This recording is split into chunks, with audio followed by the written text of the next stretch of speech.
दोस्तों नमस्कार। फाइनली बिहार की राजनीति से एक बहुत बड़ी खबर निकल कर के आ रही है और इसको लेकर के काफ़ी समय से कयास लगाया जा रहा था कि ऐसा कुछ होने वाला है और स्टार्टिंग समय में कुछ डेट लाइन भी बताई जा रही थी कि संभवतः वसंत पंचमी के समय में ऐसा हो सकता है या फिर होली के आसपास ऐसा कुछ होने के आसार है। लेकिन फाइनली अभी जो रिपोर्ट निकल करके आ रही है उसको देख करके ऐसा लग रहा है कि अब इस चीज़ के ऊपर मुहर लगाना बाकी है, सारी तैयारी हो चुकी है। ये जो रिपोर्ट है बेसिकली ये निशांत कुमार को लेकर के है। जैसा कि आपको पता है कि निशांत कुमार बिहार के मुख्यमंत्री नीतीश कुमार के पुत्र हैं और निशांत कुमार को लेकर के जो रिपोर्ट सामने आ रही है उसमें बताया जा रहा है कि निशांत कुमार बिहार विधानसभा 2025 का चुनाव लड़ने जा रहे हैं और बाकायदे यहाँ पर सीट के बारे में भी बताया गया है कि किस सीट से चुनाव लड़ रहे हैं।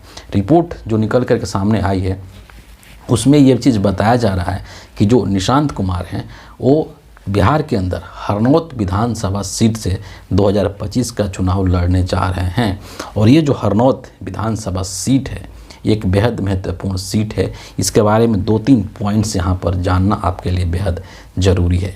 ये जो हरनौत विधानसभा सीट है ये बेसिकली बिहार के नालंदा ज़िले में आता है और नीतीश कुमार जो हैं उन्होंने भी अपने चुनावी राजनीति का सफ़र इसी हरनौत विधानसभा सीट से शुरू किया था। तो आपको इससे अंदाज़ा लग गया होगा कि ये जो हरनौत विधानसभा सीट है ये जेडीयू का एक तरीके से गढ़ है, जेडीयू का एक बहुत ही मजबूत किला है और इसी किले से, इसी गढ़ से नीतीश कुमार अपने पुत्र निशांत कुमार को बिहार की राजनीति में लॉन्च करने की तैयारी कर रहे हैं। सिर्फ उसको औपचारिक ऐलान करना बाकी है और समय आने पर उस चीज़ का ऐलान भी हो जाएगा। एक और बात जो इस हरनौत विधानसभा सीट को लेकर के जो मैं बताना चाहूँगा कि ये जो सीट है वर्तमान में अभी जेडीयू के पास ही है और जेडीयू के जो एमएलए हैं वहाँ से वो हैं हरिनारायण सिंह और ये लगातार 3 बार से वहाँ से एमएलए चुने जा रहे हैं। तो इसीलिए कहा जा रहा है कि हरनौत विधानसभा जो सीट है वो बहुत ही मजबूत सीट है जेडीयू के लिए और इसीलिए वहाँ से निशांत कुमार को चुनाव लड़ाने की तैयारी जेडीयू में हो रही है। पिछले काफ़ी समय से आप देख रहे हैं कि निशांत कुमार राजनीति में सक्रिय होते हुए नज़र आ रहे हैं। ये वो निशांत कुमार हैं जो कि पिछले 2005 से जब से नीतीश कुमार बिहार के मुख्यमंत्री बने तब से लेकर के अभी तक लगभग 19-20 साल हो गए, लेकिन कभी इनको आप पॉलिटिकल स्टेटमेंट देते हुए नज़र नहीं आए।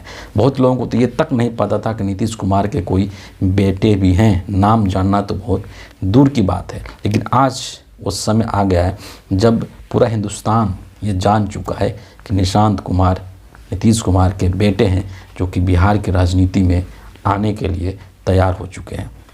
क्योंकि इस बीच में कई तरीके के उन्होंने राजनीतिक बयानबाजी देने का काम किया है और कई सारे वीडियो क्लिप्स उनके छोटे छोटे ट्विटर के ऊपर काफ़ी वायरल हो रहे हैं, लोग उसको शेयर कर रहे हैं जिसमें कि वो ये बोलते हुए देखे जा सकते हैं कि वो जनता से अपील कर रहे हैं, जो बिहार की जनता उससे अपील कर रहे हैं कि आप पिताजी को वोट कीजिए और एक बार फिर से बिहार का मुख्यमंत्री बनाइए। जो पिछली विधानसभा के चुनाव हुए थे बिहार के अंदर उसमें जेडीयू के पास 43 सीट्स थी। उन्होंने जनता से अपील किया कि आप इसको और बढ़ाइए और 43 से इसको आगे ले जाने का काम कीजिए ताकि नीतीश कुमार के नेतृत्व में बिहार के अंदर जो विकास के काम है वो अनवरत रूप से चल सके। उन्होंने अपील किया है बिहार की जनता से। इतना ही नहीं, उन्होंने एनडीए के ऊपर खास करके जो नरेंद्र मोदी हैं, जो अमित शाह हैं, जो बीजेपी का पूरा खेमा है उसके ऊपर भी दबाव बनाने का काम किया है अपने स्टेटमेंट के माध्यम से। जब उन्होंने ये कह दिया कि एनडीए के लोगों को ये चीज़ घोषित कर देना चाहिए, इस चीज़ का अनाउंसमेंट कर देना चाहिए कि नीतीश कुमार ही 2025 के विधानसभा चुनाव के सीएम फेस होंगे। इस तरीके के कई सारे पॉलिटिकल स्टेटमेंट हाल के दिनों में आपको देखने को मिल सकते हैं जो कि निशांत कुमार दिए हैं। और ऐसा नहीं है कि निशांत कुमार ये सब चीज़ें खुद से कर रहे हैं, अपनी मर्जी से कर रहे हैं और अपनी मर्जी से वो मीडिया कर्मियों को संबोधित कर रहे हैं, ऐसा नहीं है। उसके पीछे कहीं ना कहीं नीतीश कुमार का हाथ है और नीतीश कुमार ही निशांत के माध्यम से अपनी बातें कहलवा रहे हैं तभी निशांत कुमार आकर के और इस तरीके से बहुत ही एक होता है ना कि मैच्योर लीडर, उस तरीके से आकर के मीडिया के लोगों को संबोधित कर रहे हैं, उनके सवालों का जवाब भी दे रहे हैं। और एक बहुत ही महत्वपूर्ण बात यहाँ पे कहना बहुत ज़रूरी है कि और इस मौके पर जो ये चीज़ें हो रही है इसके बहुत ही मायने हैं। जबकि एक विरोधाभास भी है कि नीतीश कुमार शुरू से ही परिवारवाद के विरुद्ध रहे हैं और वह कई मौक़ों पर इस चीज़ का जिक्र कर चुके हैं।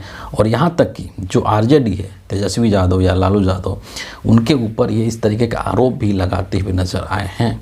लेकिन इन सब चीज़ों के बावजूद भी नीतीश कुमार अब फाइनली अपने बेटे को बिहार की राजनीति में लाने के लिए तैयार हो चुके हैं। तो ये सब चीज़ें यूं ही नहीं हो रही है, बल्कि इसके पीछे बहुत ठोस कारण है। और कारण ये है कि बिहार के अंदर जो जेडीयू की स्थिति है उसमें ग्रुपबाजी बढ़ गई है और ललन सिंह या संजय झा जैसे जो लोग हैं उनका झुकाव बीजेपी की तरफ ज़्यादा हो चुका है। और बिहार के अंदर जो जेडीयू है उसमें कभी भी फूट हो सकती है। नीतीश कुमार चाहे एनडीए के साथ रहें या फिर बिहार में महागठबंधन के साथ आ जाएं, बिहार में जेडीयू पार्टी के अंदर फूट की बहुत प्रबल संभावना जताई जा रही है। और ये फूट जो है, ये जो तोड़फोड़ जो है वो बीजेपी के द्वारा किया जा रहा है।